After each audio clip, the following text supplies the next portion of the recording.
Internacional presenta la palabra de Dios revelada proféticamente con fundamento apostólico a través de la doctora Emma de Sosa. Aleluya. ¿Sabe que seguimos con la serie que nos habla de Jesús? Creo que nunca terminaremos de hablar de Jesús porque nunca terminamos de conocerlo. De Jesús, del Cristo, el ungido, el enviado, el Mesías, Cristo Jesús. Nunca podemos terminar de conocerle. Él es ilimitado, Él es el principio, el fin, Él es el todo. Y los días no nos alcanzan para conocerlo a Él. Pero en esta ocasión vamos a hablar acerca del Cristo resucitado. ¿Cuántos saben que no es lo mismo el Jesús que vino a la tierra que el Jesús que ascendió a los cielos? Es decir, hubo un cambio, hubo una transformación, hubo una diferencia. Y sobre todas las cosas, la victoria que Él conquistó le hizo ser diferente, pero no solo eso, sino que nos dejó a nosotros un legado sumamente importante. Así es que esta mañana vamos a concentrarnos en el Cristo resucitado, vamos a ver y a pensar y a meditar y a estudiar todo lo que significa que el Señor Jesucristo haya resucitado. Más calientito, por favor. Acordate que soy de Choluteca. Yo no sé por qué aquí a los limeños les gusta el frío, ¿verdad? Pero a mí todavía no. El salmista, sobre todo el salmista David, como que tenía una revelación clara de lo que iba a ocurrir con la resurrección de Cristo. Y lo dice, el salmista lo dice de una manera que yo supongo, sospecho, aunque no es bueno estar asumiendo, ni sospechando, ni suponiendo, pero la gente de la época que leía o cantaba los salmos probablemente no entendía de qué estaba hablando el salmista si no tenían la misma revelación que el salmista tuvo. Así que vaya conmigo a Salmos 16:10. Y muchas veces nosotros lo cantamos aquí también, quizás se le ha puesto música a esos salmos y lo cantamos y bueno, sería más fácil para nosotros entender lo que se estaba diciendo porque ahora ya vemos el cumplimiento.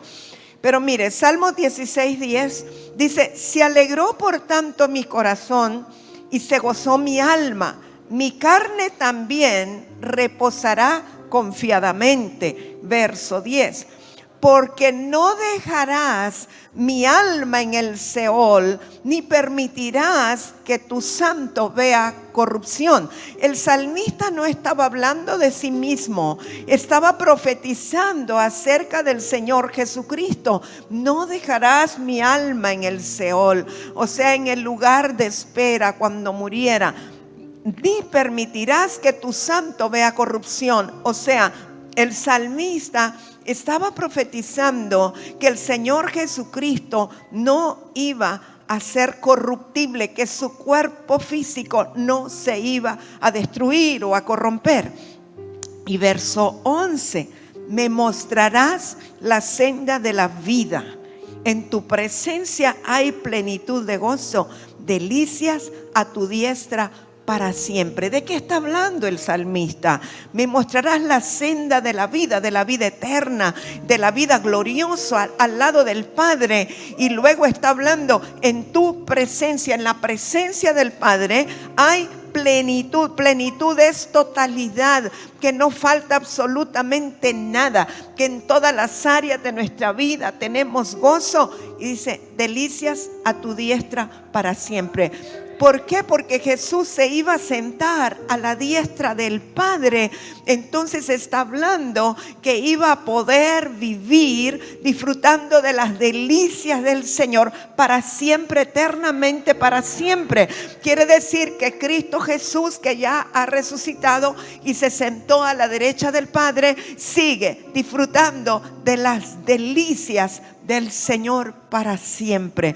Pero saben, mis amados, cuando yo veo esto y leo esto, me anima, porque lo que fue para Jesús es para nosotros, lo que fue para Cristo es para nosotros, porque nosotros estamos sentados juntamente con Cristo Jesús en lugares celestiales a la derecha del Padre.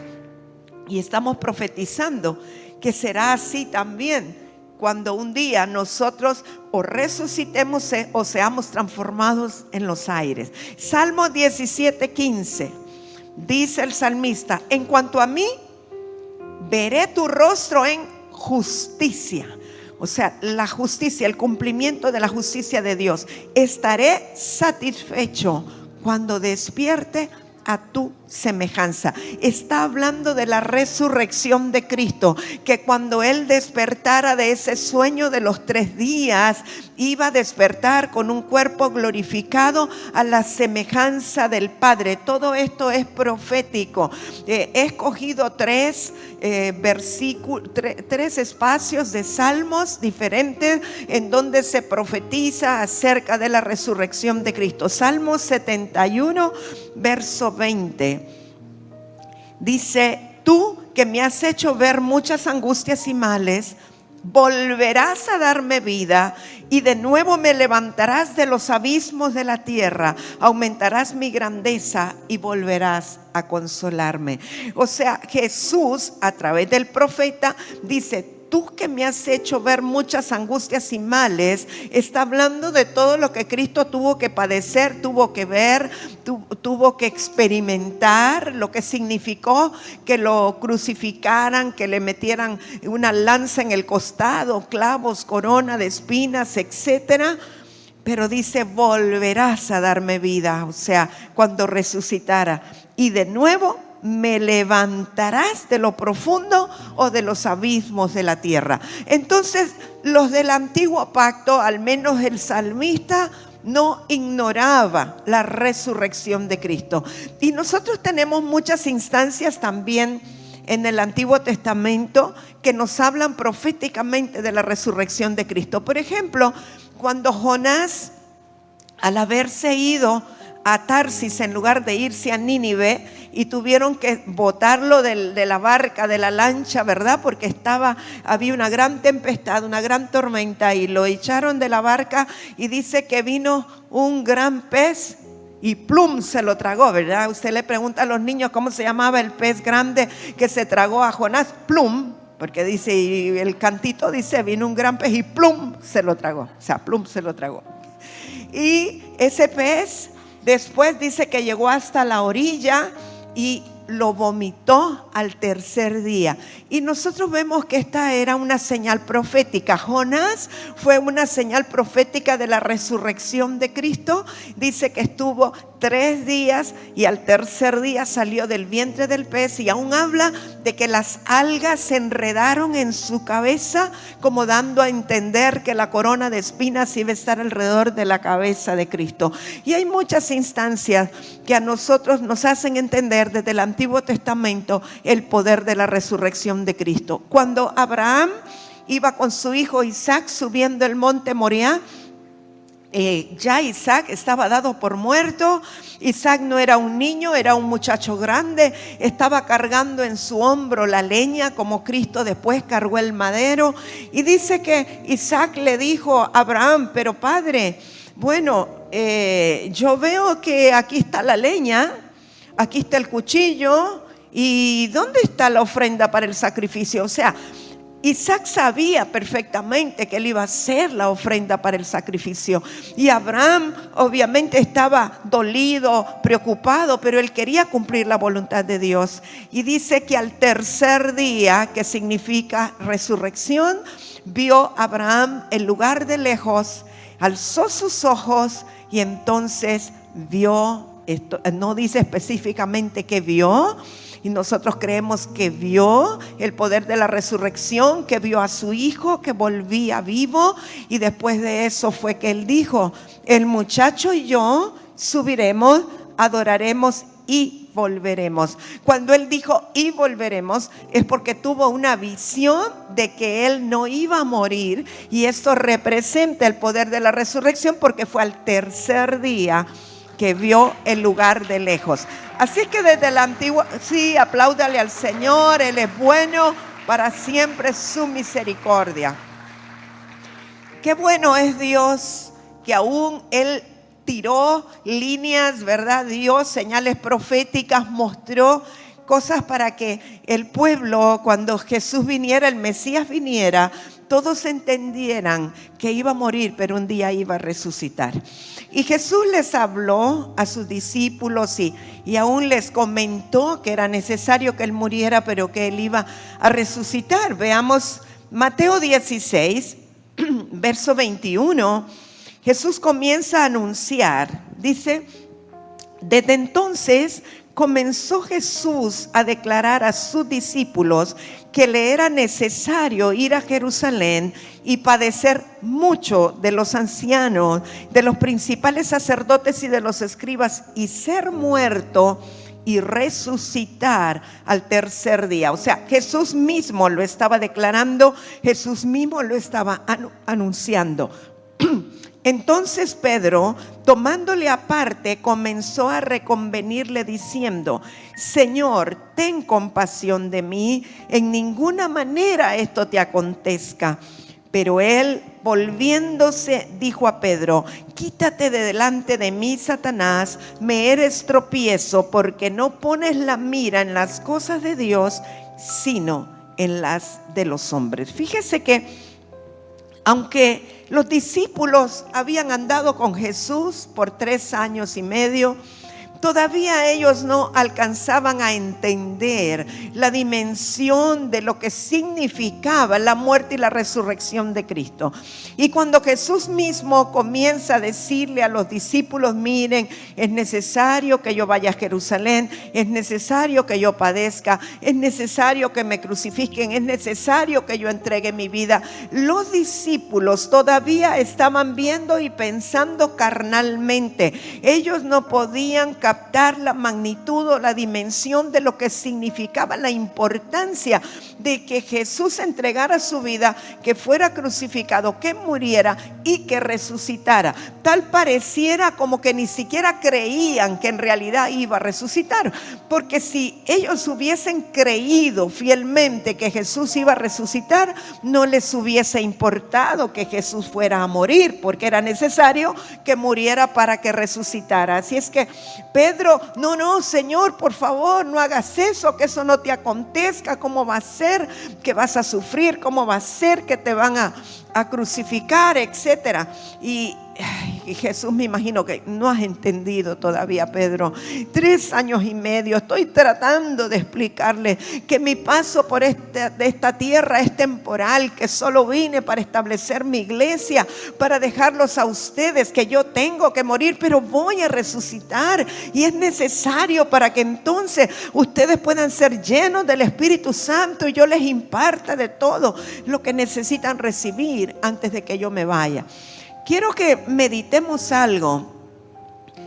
Aunque Jesús estuvo 3 años y medio formando a sus discípulos, y sabemos que Él tenía 3 círculos, ¿verdad? El de los 70, a los que les hablaba de una manera muy general, les enseñaba las bienaventuranzas, etcétera. El grupo de los 12, que eran los que andaban siempre con Él, y el grupo más íntimo, que solo eran 3, Pedro, Juan y Santiago, que era a los que les contaba las cosas más privadas, las cosas más íntimas, las cosas que requerían mayor revelación.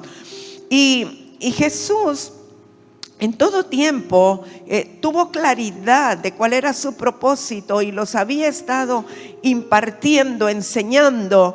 Pero si ustedes ven, y vamos a verlo en un ratito con las escrituras, lo que Jesús hizo o dijo en 40 días después de haber resucitado, y solo 40 días estuvo en la tierra después de resucitar para enseñarles a los discípulos, fueron cosas de mayor peso y más poderosas quizá que todo lo que les enseñó en 3 años y medio. O sea, entendamos que el hecho de que Jesús haya vencido plenamente a Satanás, el hecho de que no era un vencerlos temporalmente ni parcialmente, sino que lo venció totalmente y exhibió públicamente a Satanás y todos sus demonios en la cruz del Calvario, y el hecho de que haya descendido a ultratumba y lo que hizo en ultratumba, que ya lo vamos a ver conforme a las escrituras, y el hecho de que el poder de la resurrección haya actuado sobre él para levantarlo de entre los muertos, le dio un mayor nivel de autoridad, un mayor poder, una mayor unción, una mayor gracia, le dio una mayor revelación, le dio una dimensión que antes no se había vivido. Entonces, bienaventurados los que estuvieron en esos 40 días para escuchar las enseñanzas de Jesús y ser impartidos por esa nueva dimensión o esa nueva revelación de Jesús, ¿sí? No era lo mismo. Es como que hubiese ido a un seminario con el padre ultra, archi, mega importantísimo, cargado de peso, de autoridad y de gloria, y él dijo: no me voy con todo esto otra vez, tengo que repartirlo, tengo que dejarlo a los míos que se quedan aquí en la tierra. Así es que por eso fue tan importante la resurrección. Siempre digo, si Jesús solo hubiese muerto en la cruz del Calvario, sí, hubiese muerto por nuestros pecados, hubiéramos sido perdonados, redimidos, sí, yo lo entiendo, pero si él no hubiese resucitado, nosotros no hubiésemos sido empoderados. Y eso es lo que hizo la gran diferencia. Mire Mateo capítulo 28. Vamos a leer lo que pasó. Dice: pasado el día de reposo, o sea el Shabbat, quiere decir que ya era el domingo, porque sí había pasado el día de reposo, ¿verdad? Al amanecer del primer día de la semana. ¿Cuál es el primer día de la semana? El domingo, no es el lunes, aunque en su calendario diga lunes. El primer día de la semana es el domingo. Vinieron María Magdalena y la otra María a ver el sepulcro. Supongo que sería María de Betania. Y hubo un gran terremoto, porque un ángel del Señor, descendiendo del cielo, fíjese qué específico, el ángel no vino de la tierra ni de otro lugar, descendió del cielo y llegando removió la piedra. Tiene que haber sido bien fuerte ese ángel, porque viera qué piedra tan grande era. Y se sentó sobre ella. También tiene que haber sido bien alto y bien grandote para sentarse sobre esa semejante piedra que podía tapar la entrada del sepulcro. La entrada del sepulcro, la gente puede entrar de pie, ¿me explico? O sea que la piedra mide mínimo 2 metros de alto, pero dice que el ángel se sentó sobre ella. No sé si la acostó y se sentó así, o parado el ángel era gigante. A eso se lo dejo ahí a su imaginación, porque no lo dice. Entonces, su aspecto, mire el aspecto del ángel, era como un relámpago, o sea, una luz, me imagino yo, incandescente, fulgurante, así era el aspecto. Y su vestido blanco como la nieve. Es un blanco de esos blancos que es difícil de encontrar. Y de miedo de él, los guardas temblaron y se quedaron como muertos. O sea, miedo porque nunca habían visto cosa semejante. Mas el ángel respondiendo dijo a las mujeres: no temáis vosotras, porque yo sé que buscáis a Jesús, el que fue crucificado. Cada uno de los evangelistas pone más detalles o menos detalles a este evento, pero casi todos coinciden en lo mismo. Miren Lucas 24, vamos a leer del 1 al 12. El primer día de la semana, domingo, muy de mañana, también coincide, vinieron al sepulcro. Ahora, este tiene más detalles, trayendo las especies aromáticas que habían preparado y algunas otras mujeres con ellas. O sea que las que traían las especies aromáticas probablemente eran las 2 Marías, pero venían otras mujeres con ellas, dice. Y hallaron removida la piedra del sepulcro, y entrando no hallaron el cuerpo del Señor Jesús. Aconteció que estando ellas perplejas por esto, he aquí se pararon junto a ellas 2 varones con vestiduras resplandecientes. En lo que acabamos de leer de Mateo dice que un ángel descendió. Aquí habla de 2 varones con vestiduras resplandecientes, que entendemos que habla de 2 ángeles. Y como tuvieron temor, bajaron el rostro a tierra. Les dijeron: ¿por qué buscáis entre los muertos al que vive? No está aquí, sino que ha resucitado. acordaos de lo que os habló cuando aún estaba en Galilea, diciendo: es necesario que el Hijo del Hombre sea entregado en manos de hombres pecadores y que sea crucificado y resucite al tercer día. Entonces ellas se acordaron de sus palabras y, volviendo del sepulcro, dieron nuevas de todas estas cosas a los 11 y a todos los demás. Ya Judas no estaba. Eran María Magdalena y Juana, y María madre de Jacobo, y las demás con ellas, quienes dijeron estas cosas a los apóstoles. Mas a ellos les parecían locura las palabras de ellas, y no las creían. Pero levantándose Pedro, corrió al sepulcro, y cuando miró dentro, vio los lienzos solos, y se fue a casa, maravillándose de lo que había sucedido. Hay una cosa que me llama la atención en ambos evangelistas que hemos leído. Siempre ese personaje espiritual le dice: ¿por qué buscan al que vive entre los muertos? O sea, hay una certeza de que Cristo está vivo aunque no está ahí. Es decir, los ángeles del cielo sabían perfectamente que no es que nadie se había robado el cuerpo, que no es que nadie lo había enterrado, sino que está vivo. Todos sabían que él iba a resucitar y esperaban que él resucitara. Y por eso dicen: ¿por qué buscan al que vive entre los muertos? Él ha resucitado. O sea, fue categórico. Ninguno de ellos tiene duda de que esto había ocurrido así.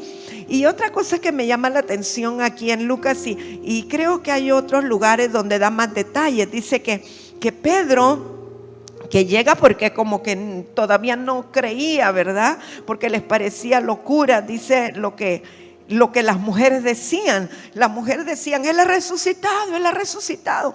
Y entonces los mismos discípulos como que no creían y les parecía locura. Entonces Pedro, como que no creen, se levanta y va al sepulcro y dice que ya no ve el cuerpo, sino que ve los lienzos. Y hay un lugar donde dice que estaban bien acomodados y bien doblados los lienzos. Yo me imagino que Jesús era de la escuela mía, que todo hay que ordenarlo. O sea que Jesús, aun cuando resucitó, no dejó las cosas tiradas a la carrera, no dejó las sábanas botadas, colgadas, sino que hizo la cama antes de salir. Acomodó los lienzos y los dejó bien ordenados, ¿verdad? Y qué impresionante tiene que haber sido para Pedro eso, porque lo dice allí el detalle. O sea, resucitó, pero no se llevó los lienzos. No se llevó las vendas, no se llevó aquello con lo cual lo habían embalsamado. Y mire, si lo embalsamaron y lo vendaron, debe haber sido un relajo de vendas, un relajo de telas, créame.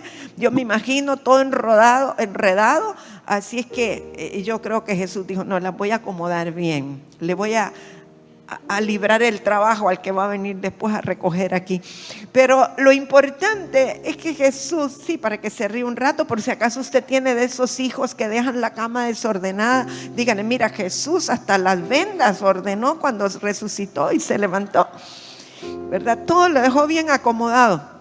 Aquí no hay de esos. Aquí todos los muchachos arreglan bien su cama, ¿verdad? Yo no puedo olvidar que cuando yo era niña me decían: no lo vaya a dejar como nido de culebras. Y yo: ay, no, qué horror, no, hay que acomodarla que no parezca un nido de culebras.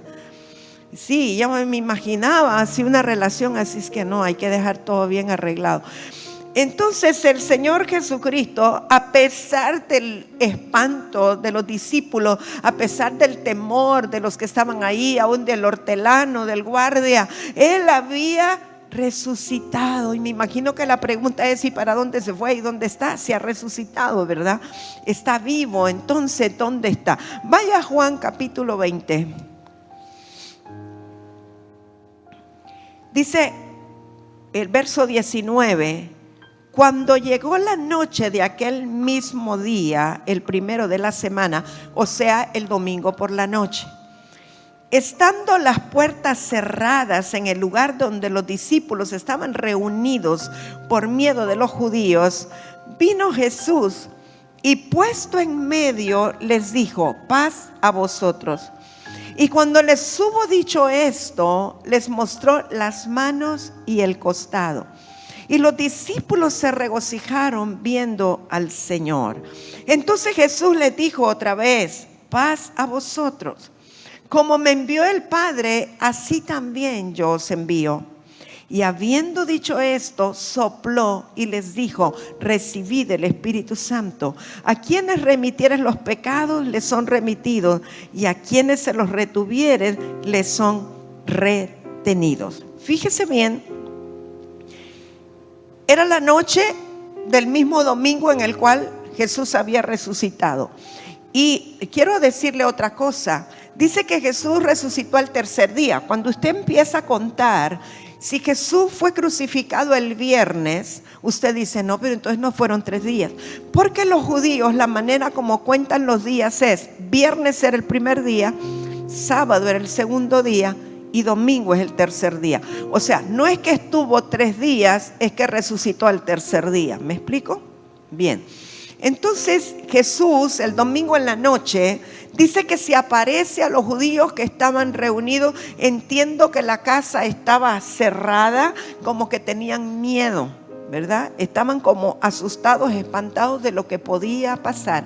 Y Jesús se aparece a ellos y dice que se pone en medio. Entonces entiendo que quizá estaban como en una rueda, como digamos la torre de oración aquí, que se pueden poner hacia alrededor. Eso es lo que yo imagino. Y Jesús se puso en medio de ellos. Y lo primero que dijo es: paz a vosotros. Bueno, eso es lo que dice Reina Valera: paz a vosotros. Si usted va al hebreo o al arameo, seguramente dice shalom. Porque la palabra shalom, que es la que se traduce al español paz, realmente significa muchísimo más que paz. Nosotros decimos, la palabra paz la usamos como muy livianamente, como que paz es ausencia de guerra. Ya, tené paz vos, no te preocupes, o sea, tené paz, tranquilo. No, pero en hebreo paz, shalom, quiere decir que todo vuestro ser, espíritu, alma y cuerpo, esté en armonía perfecta en Dios. Entonces Jesús, al morir en la cruz del Calvario, al derramar su sangre, Él trajo la paz a todo el planeta Tierra. O sea que ya el hombre, el ser humano, la tierra ya no estaba enemistada con Dios. La brecha que había, la separación que había entre Dios y los hombres a través de la muerte del Señor Jesucristo se eliminó. Y Él hizo la paz entre el cielo y la tierra, la paz entre Dios Padre y los hombres. Y ahora Jesús, con autoridad, ya resucitado, podía declarar paz a los hombres que creyeran en Él. Entonces esa paz es como: ya no hay enemistad, ya no están peleados con el Padre.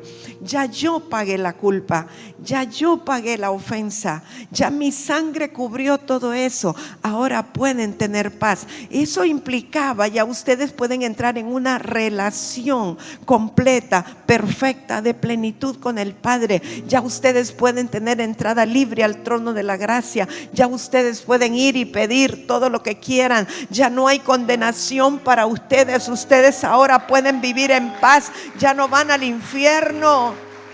Ya pueden estar en paz en su corazón, en su espíritu, su alma, todo su ser. Y dice que una segunda vez Jesús les dijo: paz a ustedes. O sea, era sumamente importante que Jesús les declarara el shalom a los que estaban ahí. Pero además de eso, dice que sopló sobre ellos y les dijo: recibid al Espíritu Santo. ¿Qué significará eso? Es la única instancia que está en Juan.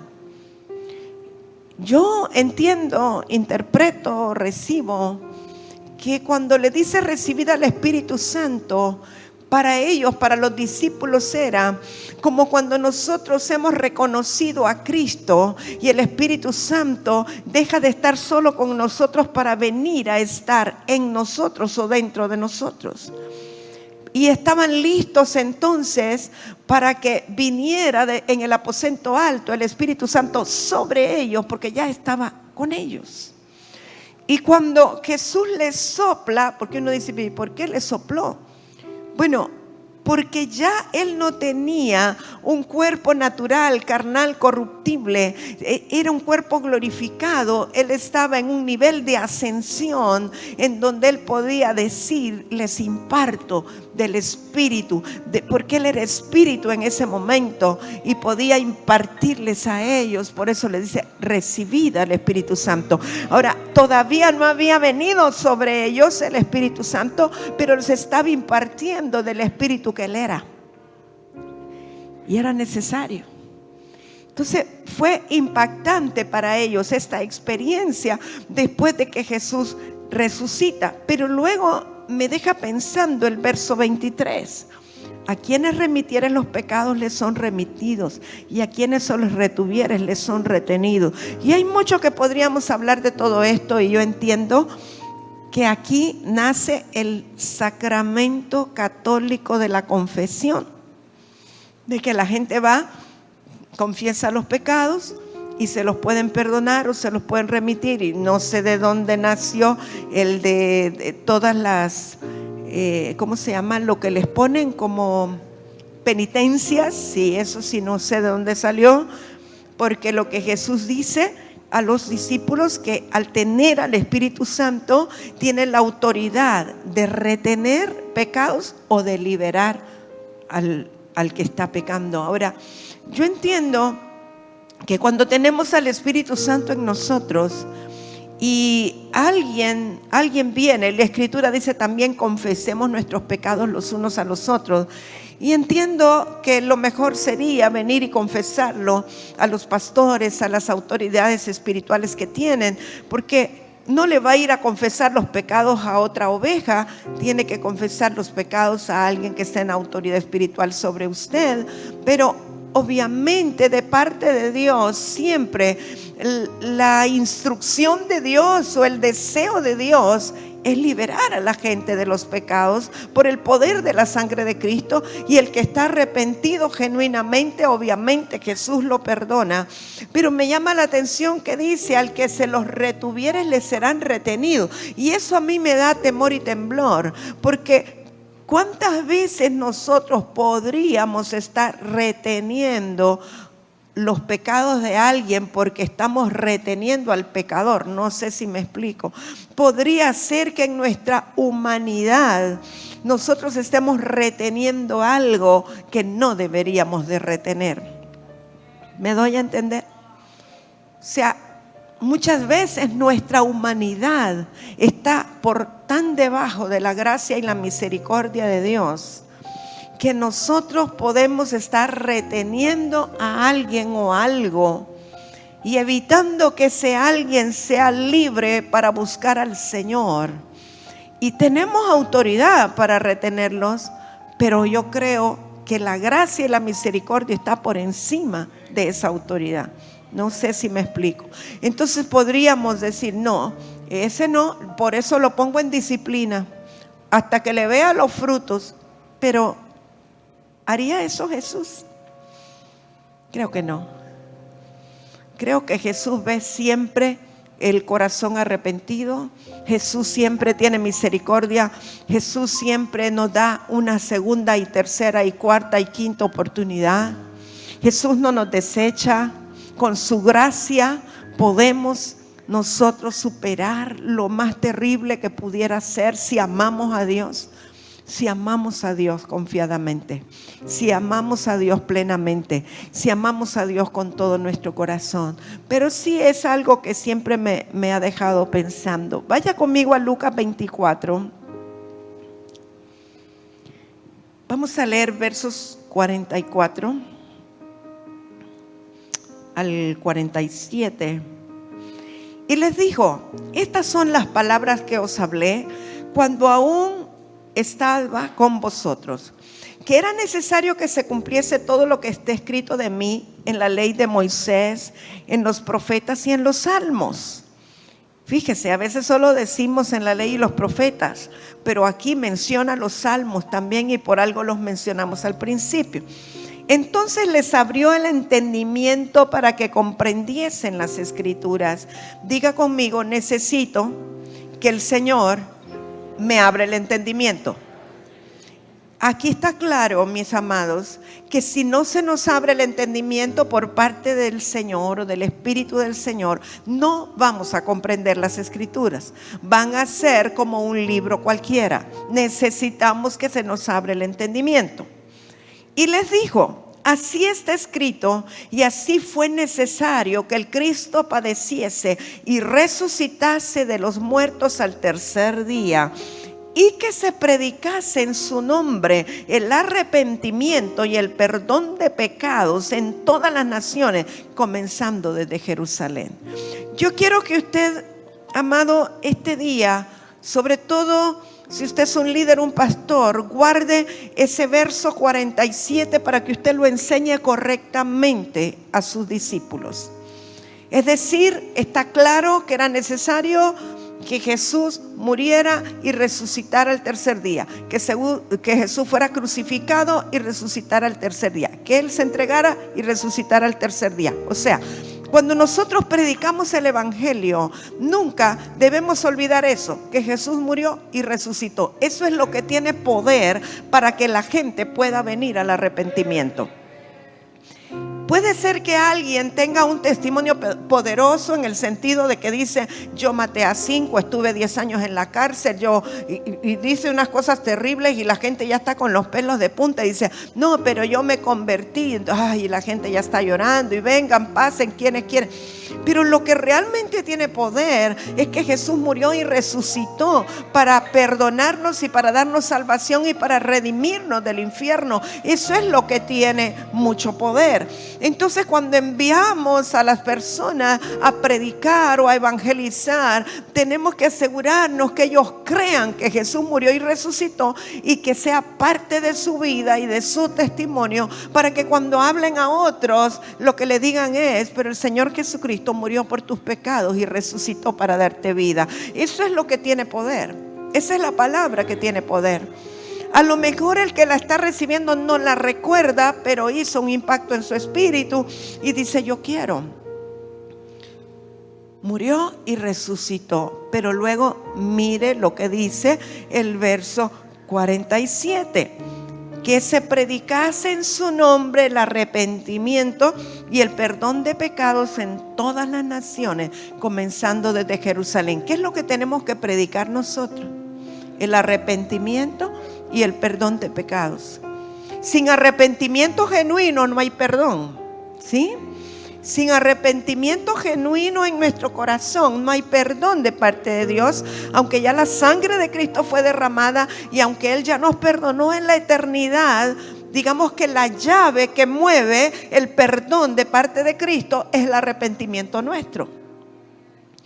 Cuando la persona se arrepiente genuinamente, de corazón, no con lágrimas de cocodrilo, sino arrepentido, automáticamente se activa el perdón de Cristo, ¿sí? Entonces el perdón viene por el arrepentimiento nuestro. Genuino arrepentimiento. No solamente porque pasé, porque me dijeron repita esta oración. No solamente pasé porque estoy conmovido porque esta persona que era tan mala ahora es buena o está en el Señor, sino porque estoy arrepentido, porque por mis pecados Cristo fue a la cruz del Calvario. No por los pecados de alguien de hace 2000, 4000 años. Por mis pecados Él fue a la cruz. Por mis pecados Él fue lanceteado. Por mis enfermedades, por mis rebeliones, Él fue crucificado. Es por mí. Entonces me arrepiento. Me arrepiento porque no lo reconocía, porque no entendía que Él lo había hecho por mí. Pero ahora yo me arrepiento genuinamente y quiero cambiar, porque no quiero seguir crucificando a Cristo. Entonces se activa el perdón de pecados. Y eso es lo que tenemos que predicar. Eso es lo que tiene poder. Vaya al libro de los Hechos, por favor, capítulo 1.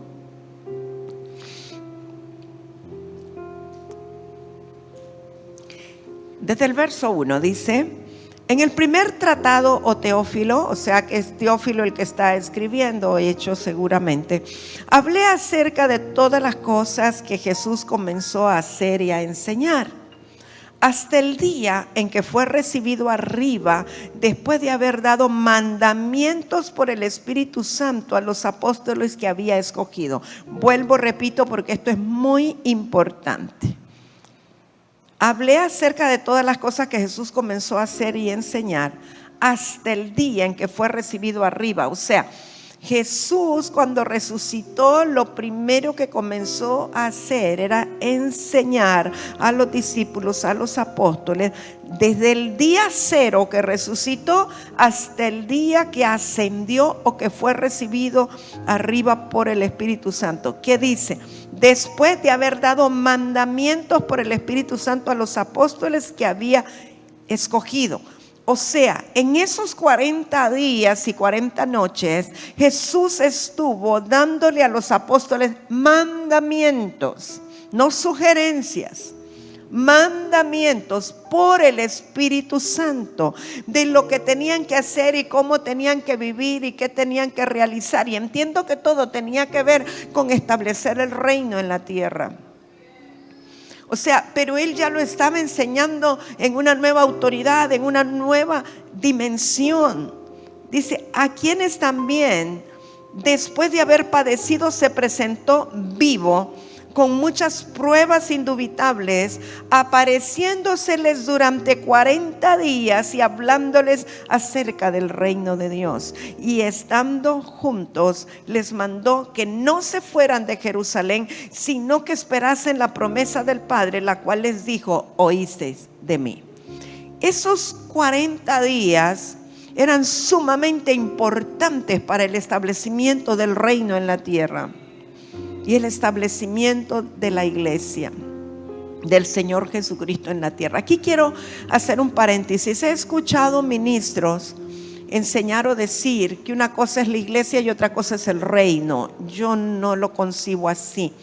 Yo creo que la iglesia que el Señor Jesucristo estableció y compró con su sangre es el reino, o es el instrumento para establecer el reino. Porque lo que pasa es que están confundiendo religión con iglesia. Iglesia es la eclesía que el Señor Jesucristo estableció, que es un organismo vivo, lleno de poder, lleno de autoridad, investido por el poder del Espíritu Santo. Entonces, para mí, la iglesia, que es la esposa del Cordero, es el único medio a través del cual se va a establecer el reino en la tierra. No hay otro. Ay, pero ese aplauso está muy... Aleluya. No es que Cristo tiene reino por aquí, iglesia por allá. O sea, Él reina y Él gobierna sobre todo. Pero entendamos que la iglesia que tiene la característica y la naturaleza del Señor Jesucristo es reino. Es su iglesia amada, es la iglesia que es el cuerpo de Cristo, cuya cabeza es el Cristo resucitado. Ahora, obviamente, la iglesia necesita tener la naturaleza de la cabeza, que es la resurrección. Entonces, la iglesia tiene que estar viva, tiene que estar llena de poder, tiene que estar empoderada, debe de tener la naturaleza del Cristo resucitado para ser iglesia, para llamarse iglesia. Entonces, claro, existe lo que es la iglesia individual. Cada uno de nosotros somos iglesia, somos el templo del Espíritu. Existe la iglesia local y está la iglesia universal. Y entendemos que las promesas de que Cristo se casa con la iglesia es para la iglesia universal. No estoy hablando de la denominación iglesia universal, ¿verdad? De pare de sufrir. Estoy hablando de la iglesia de todo el planeta Tierra, la iglesia universal de Cristo. Todo el que está lavado con la sangre del Cordero, que está empoderado por el Espíritu Santo, que cree en la segunda venida de Cristo, es la iglesia del Señor Jesucristo, si tiene la naturaleza de Cristo. ¿Sí? Entonces, todo esto que Jesús enseñó en estos 40 días era sumamente importante para el establecimiento del reino a través de la iglesia de Cristo. Entendemos que la iglesia tiene que alcanzar al mundo y tiene que gobernar y conquistar y establecer la vida de Dios y la luz de Dios en la tierra, en la ciudad, en todo lugar, porque el anhelo es que Cristo gobierne en todo lugar y en los corazones, ¿verdad? Hechos 13. Dice el verso 32.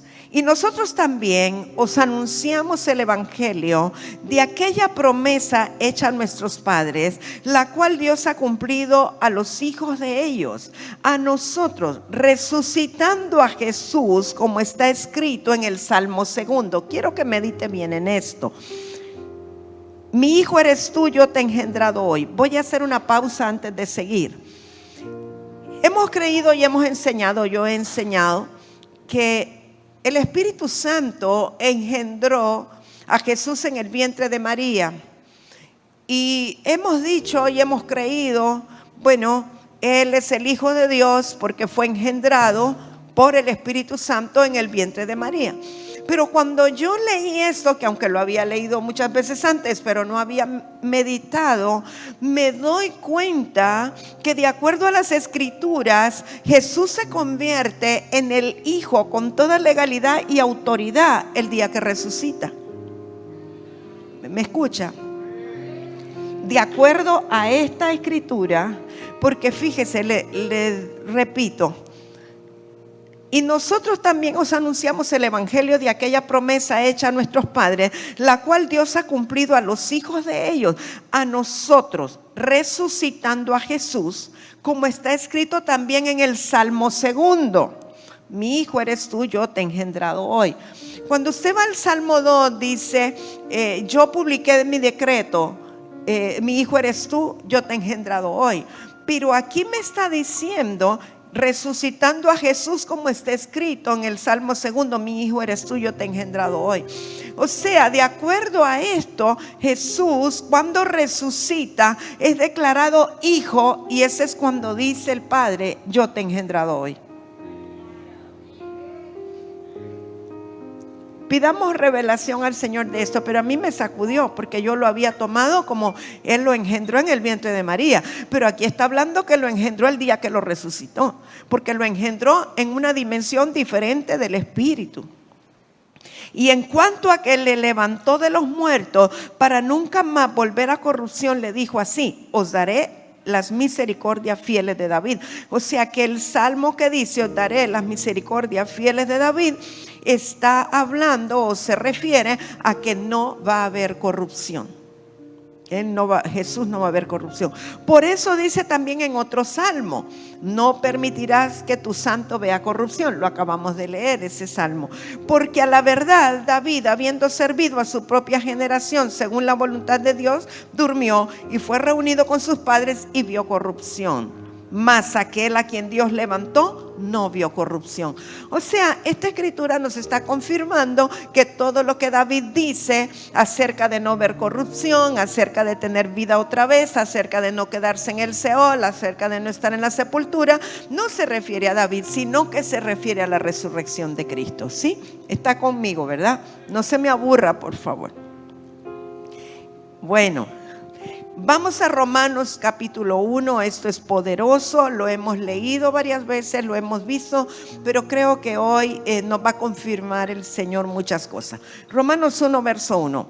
Pablo, siervo de Jesucristo, llamado a ser apóstol, apartado para el evangelio de Dios, que Él había prometido antes por sus profetas en las santas escrituras, acerca de su Hijo, nuestro Señor Jesucristo, que era del linaje de David según la carne, verso 4, que es lo que nos compete, que fue declarado Hijo de Dios con poder, según el Espíritu de santidad, por la resurrección de entre los muertos, y por quien recibimos la gracia y el apostolado para la obediencia a la fe en todas las naciones por amor de su nombre. El verso 4 nos confirma lo que estábamos hablando anteriormente, que Jesús fue declarado Hijo de Dios según el Espíritu Santo por la resurrección de entre los muertos. O sea, la declaración legal de que Jesús era el Hijo de Dios fue hecha el día que resucitó por el Espíritu Santo. Es decir, el poder de la resurrección levantó a Cristo de entre los muertos al tercer día. Y al ser resucitado es declarado Hijo de Dios con poder. Antes se decía, el Hijo de Dios va a tener que resucitar al tercer día, se decía, se proclamaba, Él es el Hijo del Hombre, pero ahora Dios mismo lo establece, Dios mismo lo declara delante de muchos testigos, porque el Espíritu Santo lo resucita de entre los muertos y es declarado por el Espíritu Santo Hijo de Dios.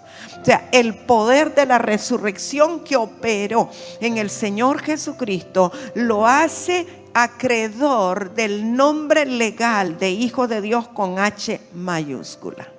¿Y quién lo resucitó? Dice que por el Espíritu de santidad, o sea, por el Espíritu Santo. El poder de la resurrección opera a través del Espíritu Santo. Y por eso creemos que el Espíritu Santo que está en nosotros también puede operar el poder de la resurrección de Cristo. Porque aquel mismo que levantó a Jesús de entre los muertos vivificará también nuestros cuerpos mortales. Es el mismo. Primera de Pedro 3,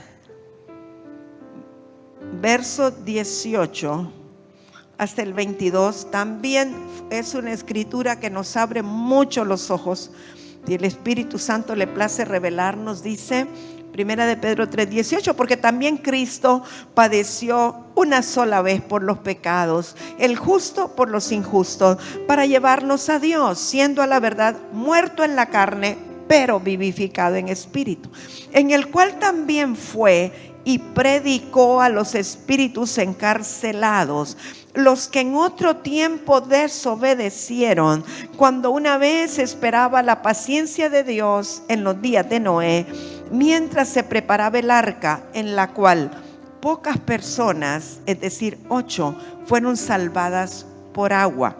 Entonces, ¿a quiénes fue y les predicó Jesús en ultratumba? A los espíritus encarcelados. ¿Quiénes eran los espíritus encarcelados? Los que fueron desobedientes, que habían pecado en el tiempo del diluvio o previo al diluvio, cuando Dios estaba esperando, dice, en los tiempos de Noé. Y dice que son 8 personas, o sea, Noé, su esposa, sus 3 hijos y sus 3 nueras, que fueron salvados por agua. Ahora, verso 21, el bautismo que corresponde a esto ahora nos salva, no quitando las inmundicias de la carne, sino como la aspiración de una buena conciencia hacia Dios por la resurrección de Jesucristo. O sea, cuando dice que el bautismo nos salva, está diciendo que el sumergirnos en agua, en el bautismo de aguas, no nos va a quitar la inmundicia de la carne, pero que nos da la aspiración de una buena conciencia hacia Dios. ¿Y qué quiere decir que por la resurrección de Cristo lo hace? Porque cuando nosotros estamos convencidos que ya no vivimos para el mundo, sino para Cristo, entonces nosotros decidimos bautizarnos y decimos: ya yo no vivo para el mundo, sino que muero juntamente con Cristo, entierro, sepulto mis pecados y resucito para nueva vida juntamente con Cristo. Por eso el bautismo en agua es algo poderoso, es un acto profético con mucho poder, además de que es una ordenanza del Señor. Y dice verso 22, quien habiendo subido al cielo está a la diestra de Dios, y a él están sujetos ángeles, autoridades y potestades. O sea que lo que Dios hizo en su misericordia de salvar en el arca a 8 personas que él eligió para que no se extinguiera la raza humana, representa el que nos salva ahora a nosotros cuando hemos determinado morir con Cristo y resucitar con Él. Es como algo alegórico al bautismo que nos salva al pasarnos por las aguas. Bueno, usted sabe que Moisés el nombre quiere decir salvado de las aguas también. Hay algo que Dios tiene con el salvarnos en las aguas o pasarnos por las aguas. Entonces es muy importante. Yo espero que todos los que estén aquí, los que están conectados por internet, todos ya hayan sido bautizados en las aguas, ¿verdad? Y si hay alguien que no está bautizado en las aguas, pero que ama al Señor Jesucristo con todo su corazón y quiere morir al mundo y resucitar para Él, acérquese a sus pastores. No tiene que ser una ceremonia especial. Usted puede ser bautizado en la pila de su casa, en la piscina, en un río, en una quebrada, pero es importante que lo haga si usted ya tomó la determinación de vivir para Cristo. Y le digo, en Romanos 6 nos habla la Escritura acerca de esto que estamos hablando, del bautismo y la resurrección de Cristo. Verso 1: ¿qué pues diremos? ¿Perseveraremos en el pecado para que la gracia abunde? En ninguna manera, porque los que hemos muerto al pecado, ¿cómo viviremos aún con él? ¿O no sabéis que todos los que hemos sido bautizados en Cristo Jesús, hemos sido bautizados en su muerte? Porque somos sepultados juntamente con Él para muerte por el bautismo, a fin de que como Cristo resucitó de los muertos por la gloria del Padre, así también nosotros andemos en vida nueva. Verso 5: porque si fuimos plantados juntamente con Él en la semejanza de su muerte, así también lo seremos en la de su resurrección. Sabiendo esto, que nuestro viejo hombre fue crucificado juntamente con Él, para que el cuerpo del pecado sea destruido, a fin de que no sirvamos más al pecado. Porque el que ha muerto ha sido justificado por el pecado. Y morimos con Cristo. Y si morimos con Cristo, creemos que también viviremos con Él, sabiendo que Cristo, habiendo resucitado de los muertos, ya no muere. La muerte no se enseñoreará más de Él. El que el Señor Jesucristo haya muerto y haya resucitado, nosotros lo conmemoramos cuando nos bautizamos. Y decimos: yo muero juntamente con Cristo, todos mis pecados están crucificados, están enterrados. Pero cuando sale de las aguas, pero yo vivo juntamente con Cristo. Es como que el poder de la resurrección opera en nosotros cuando nos bautizamos, porque comenzamos a caminar en una vida nueva. Ahora, obviamente el bautismo es algo que usted lo tiene que hacer por fe, porque usted está poniendo su fe y su confianza en un acto espiritual que usted determina: ahora yo camino en vida nueva, ahora yo soy nueva criatura, camino en el poder de la resurrección de Cristo. Entonces usted tiene que creerlo, tiene que tener fe, porque si no tiene fe al momento de bautizarse, el pecador entra seco y el pecador sale mojado. Pero no se trata de eso, se trata de activar el poder de la resurrección de Cristo en nuestra vida. Y algunos preguntan: ¿y el niño y la niña, si tiene uso de razón, si conoce a Cristo, si ama a Cristo y toma la decisión? Claro que se puede bautizar. Y si entiende lo que es que Cristo murió y que Cristo resucitó por nosotros, sí lo puede hacer. El poder de la resurrección, amados, es algo que tiene que manifestarse en nosotros todos los días de nuestra vida. El poder de la resurrección no solamente es algo que vamos a experimentar el día que Cristo venga otra vez y resucitemos nosotros de entre los muertos. Podemos comenzar a vivir las primicias de la resurrección. El poder de la resurrección de Cristo operando en nuestra vida tiene que ver con una vida nueva, una naturaleza de vida eterna y de vida plena. Tiene que ver con que en nosotros no puede haber muerte. Lo que está muerto tiene que resucitar, lo que está seco tiene que reverdecer. Todo lo que no sirve tiene que cobrar vida. Lo que está seco se pone verde y lo que estaba muerto se pone vivo. Y ese es el poder de la resurrección operando en nosotros. Y si ese poder de la resurrección opera en nuestras vidas, todo lo que nosotros hagamos tiene que exhalar vida, tiene que generar vida. Tenemos que impartir vida donde quiera que vayamos. Y donde se siente muerte, allí nosotros vivimos la vida y declaramos la vida. Como pastora Ninfita, hermana Ninfita, testificó esta mañana. Ella escuchó que al Espíritu Santo que la alertaba acerca de un espíritu de muerte que estaba rondando su casa. Y gracias a Dios que ella estaba en el momento que su hijo Manuelito comenzó a sentirse mal y él le decía: mamá, me voy. Y realmente una cetoacidosis es como para que alguien fallezca, no es algo así nomás, es una descompensación metabólica de todo el organismo. Y seguramente tenía alteradas las funciones respiratorias, los gases sanguíneos, tenía alterados los riñones y todo. Obviamente si está alterado los riñones, también el corazón y todos los órganos vitales. Pero ella estaba allí para declarar el espíritu de vida en Cristo Jesús. Estaba allí para declarar el poder de la resurrección. Porque sabemos que Dios no ha terminado con Manuelito, que Manu es de Cristo y tiene que vivir para cumplir el diseño de Dios y el propósito de Dios en su vida.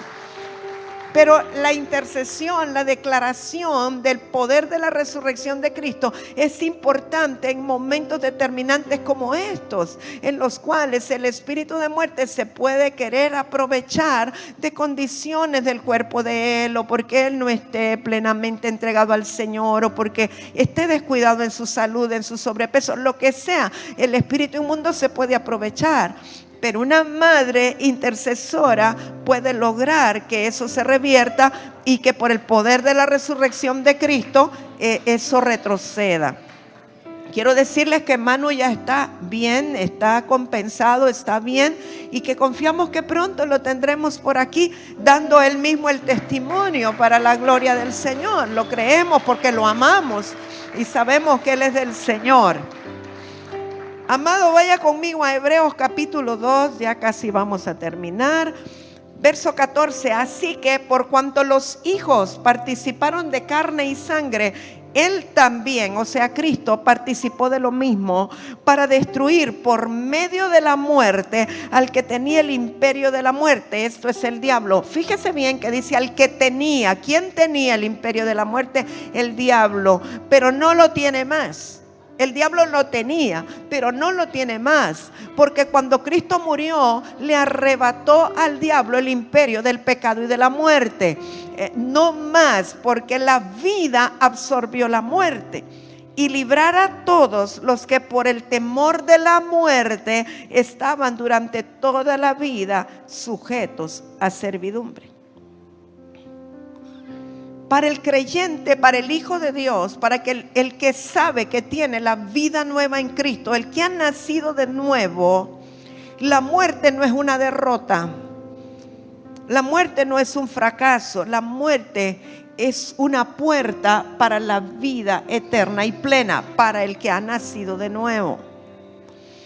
Obviamente, para el que no ha nacido de nuevo, está muerto en delitos y pecados. Para él la muerte sí es delicada, porque no va a poder disfrutar de la plenitud de la vida eterna. Por eso lo que nos debe de concernir a nosotros, o lo que nos debe de ocupar a nosotros, es buscar a los que están muertos para que vengan a la vida a través del poder de la resurrección de Cristo. Estoy hablando muertos en pecados, que vengan y conozcan al Señor Jesucristo para que no haya temor a la muerte. El que ya está en Cristo no debería tener temor a la muerte, porque sabe que es un paso a la plenitud con el Padre. Le voy a leer nada más Efesios 4, 7 al 15. No vamos a tener tiempo de entrar mucho en esto, solo se lo menciono. Dice Efesios 4, 7, pero a cada uno de nosotros fue dada la gracia conforme a la medida del don de Cristo, por lo cual dice, subiendo a lo alto, llevó cautiva la cautividad y dio dones a los hombres. Y eso de que subió, ¿qué es? Sino que también había descendido primero a las partes más bajas de la tierra. El que descendió es el mismo que también subió por encima de todos los cielos para llenarlo todo. Y él mismo constituyó a unos apóstoles, a otros profetas, a otros evangelistas, a otros pastores y maestros, a fin de perfeccionar a los santos para la obra del ministerio, para la edificación del cuerpo de Cristo, hasta que todos lleguemos a la unidad de la fe y del conocimiento del Hijo de Dios, a un varón perfecto, a la medida de la estatura de la plenitud de Cristo, para que ya no seamos niños fluctuantes, llevados por doquiera de todo viento de doctrina, por estratagema de hombres que para engañar emplean con astucia las artimañas del error, sino que siguiendo la verdad en amor, crezcamos en todo en aquel que es la cabeza, esto es Cristo. Santo, yo le voy a dejar a usted de tarea, si es que se permite dejar tarea, que usted medite después en el capítulo 4 de Efesios, porque eso es toda una larga enseñanza, y no una enseñanza, puede ser un seminario de muchos domingos.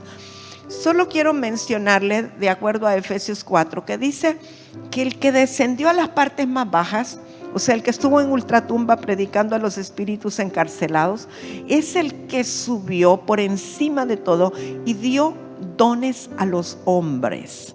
Aquí quiero que usted anote, si usted de los que toma notas, cuando dice que dio dones a los hombres, está hablando de los dones del ministerio, no de los dones del Espíritu Santo. Los dones del ministerio que los establece Cristo o los otorga Cristo. Y cuando dice a los hombres, la palabra hombres que se usa ahí es homotropos, que incluye varón y mujer. Es decir, que Él dio dones del ministerio al género humano, varón o mujer. Y dice que Él mismo constituyó, y habla de los ministerios, a unos apóstoles, a otros profetas, a otros evangelistas y a otros pastores y maestros. Dice que Él mismo los constituyó. Ahora, Él constituyó personalmente a los discípulos, a los 12 que andaban con Él.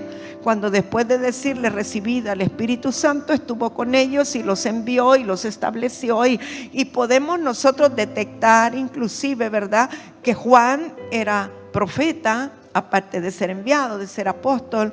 Podemos ver a Pedro como un apóstol, y bueno, no sabemos, no dice, el libro de los Hechos se quedó corto, no nos dijo todo. Pero el Señor sigue constituyendo a unos apóstoles, a otros profetas, a otros evangelistas, a otros pastores y maestros. Sigue. El libro de los Hechos no ha terminado. Pero quiero que tenga bien claro que los dones del ministerio los da Cristo, no es el Espíritu Santo. Cristo los constituye. Y desde que estamos en el vientre de nuestra madre, allí está el llamamiento ministerial. Aunque la gente lo descubra muchos años más tarde, después de que ya conoce a Cristo. Y a veces nosotros podemos discernir, aún en un niño, un llamamiento ministerial, aunque ese niño todavía no haya reconocido a Cristo como su Salvador, porque muchas veces es evidente el llamamiento ministerial. Pero entendamos que no todas las personas en la iglesia de Cristo van a tener un ministerio como tal, ministerio de oficio de los que habla Efesios 4. Los ministerios de oficio de Efesios 4 son para el gobierno de la iglesia del Señor. Pero ¿cuál es la función principal de estos ministros? Edificar al cuerpo de Cristo, ministrar a los santos, equipar a los santos, fundamentar a los santos. ¿Para qué? Para que ellos, los santos, hagan la obra del ministerio. O sea, no se trata de que los ministros que Dios ha llamado estemos eternamente y perpetuamente equipando a los mismos santos y que estos nunca hagan la obra del ministerio. La idea es que ellos comiencen a hacer la obra del ministerio y que nosotros mismos, como ministros de Dios, podamos discernir los llamamientos ministeriales que puede existir en algunos de los santos para que ellos sigan haciendo la obra del ministerio y que vaya habiendo un relevo, o que vayan impartiendo o se ensanche la obra del ministerio. ¿Y todo esto para qué? Para que maduremos, para que lleguemos a la estatura del varón perfecto, para que crezcamos en amor, para que estemos acoyuntados los unos con los otros. Pero esto solo fue posible una vez que Cristo resucitó. Él fue el que lo hizo, Él fue el que lo estableció. Es una unción de ascensión, así la llamamos, unción de ascensión, porque fíjese, los apóstoles del Cordero, que fueron los 12 que anduvieron con Jesús durante 3 años y medio, la unción que ellos tenían era la unción delegada por Jesús. Pero una vez que el Señor Jesucristo venció plenamente a Satanás, que conquistó el imperio del pecado y de la muerte, y Él resucitó, entonces cuando Él constituye a estos nuevos, aún a los mismos apóstoles del Cordero, Él los constituye con una nueva unción y con una nueva autoridad. Ahora los ministros tienen su propia unción, su propio llamado y su propio ministerio. Por eso los apóstoles de ascensión son superiores a los apóstoles del Cordero, aunque hayan andado con Jesús. Porque en ese tiempo Jesús no había resucitado, el diablo no había sido vencido plenamente y ellos no tenían su propia unción. ¿Me doy a entender? Sé que requiere todo un seminario, que no tenemos el tiempo ahora, pero entonces podemos valorar mejor la importancia de que Cristo haya resucitado. Si Él no hubiera resucitado, no hubiésemos tenido todos los ministerios de ascensión que hoy día tenemos, con ese nivel de autoridad para vencer al diablo como Cristo lo venció. Así que bendito sea Dios por el poder de la resurrección de Cristo. Yo quiero en esta hora, aleluya,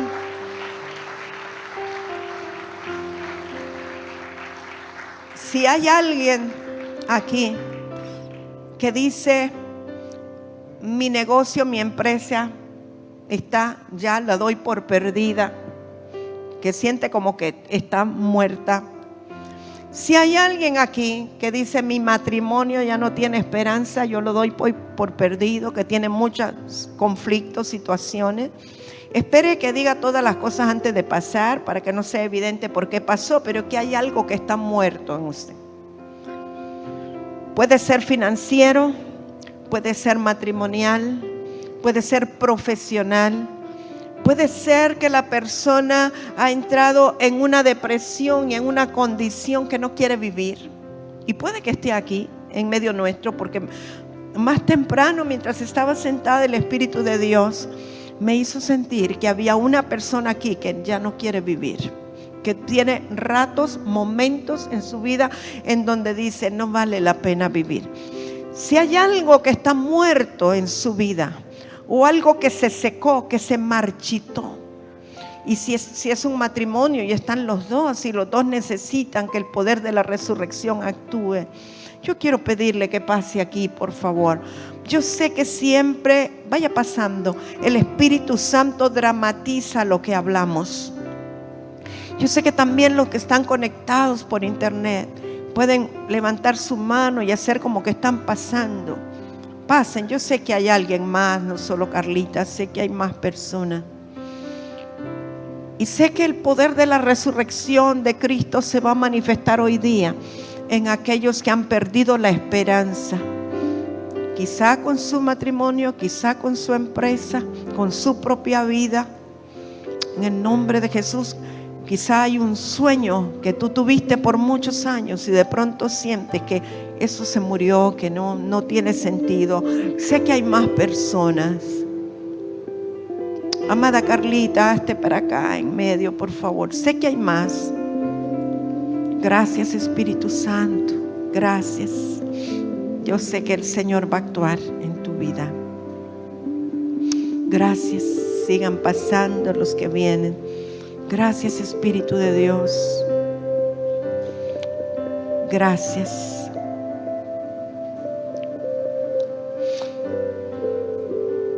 Quiero decirte algo, escúchame bien, tú que pasaste aquí o los que están allá. Si había una relación sentimental en tu vida y que de pronto dices: no, yo ya no siento nada, yo siento que esto se murió. O sea, tienes que discernir si el Señor hizo que eso se muriera, o si es algo que realmente quieres resucitar, o es algo que realmente el Señor permitió que falleciera, que muriera. Puede ser relaciones familiares. Padre, gracias. Gracias, Señor. Es interesante que solo mujeres pasan. Estoy segura que hay un montón de hombres que se sienten muertos y que necesitan pasar, pero no tienen valor. Y caramaiso, barabababababaiso. Y carabababababaiso. Gracias a Dios por su sinceridad, pastor, porque Dios me había hablado de momentos en los cuales usted ha dicho no vale la pena vivir. Pero el Espíritu Santo va a ministrar tu vida y tu cuerpo hoy día. Rigo, ¿quieres tú orar directamente por el pastor Luis Humberto, por favor? Gracias, Padre. Pastora Rosita, por favor, declare sobre ella. Yo le pido a todos los que están sentados que extiendan sus manos. Y caramba, el Señor me sigue diciendo esto y no le pido que pase, pero el Señor me habla de que hay varones con impotencia sexual y que vamos a declarar hoy el poder de la resurrección. No tiene que exponerse si no quiere, pero abra su corazón y reciba, aún los que están a través de internet. Gracias, papito lindo. Y Padre, creemos que tú siempre le das vida a la palabra.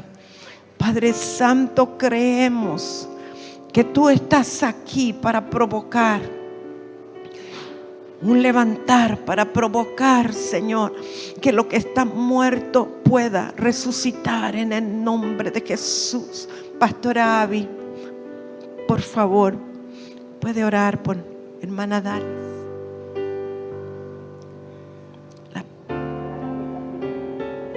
Y carabaizo, siga orando en lengua, se extienda por favor sus brazos, sus manos hacia aquí.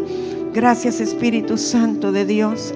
Y carabaizo, carabaice, querebeizo. Venimos declarando el poder de la resurrección de Cristo. Venimos declarando, Señor, que lo que está muerto resucita. Lo que está seco reverdece por la palabra. La vida de Dios, la vida del Espíritu en esta hora, Señor. Padre, yo vengo declarando tu vida en Carlita, tu vida, el poder de la resurrección de Cristo sobre ella, el poder de la resurrección operando sobre ella, en el nombre poderoso de Jesús. Espíritu Santo, ministra tú directamente y levanta tú por tu Espíritu aquellos que necesitan, Señor, en esta hora, necesitan de ti, Espíritu Santo. Pastora Ninfita, por favor. Espíritu Santo de Dios, Espíritu Santo, gracias, Espíritu Santo. Y Onalana, por favor, por Sami. Y carramaizo, carabaizo, carararararararaizo. Declaramos por la palabra el poder de la resurrección de Cristo manifestado en el nombre poderoso de Jesús. Ahora mismo opera, poder de la resurrección, opera.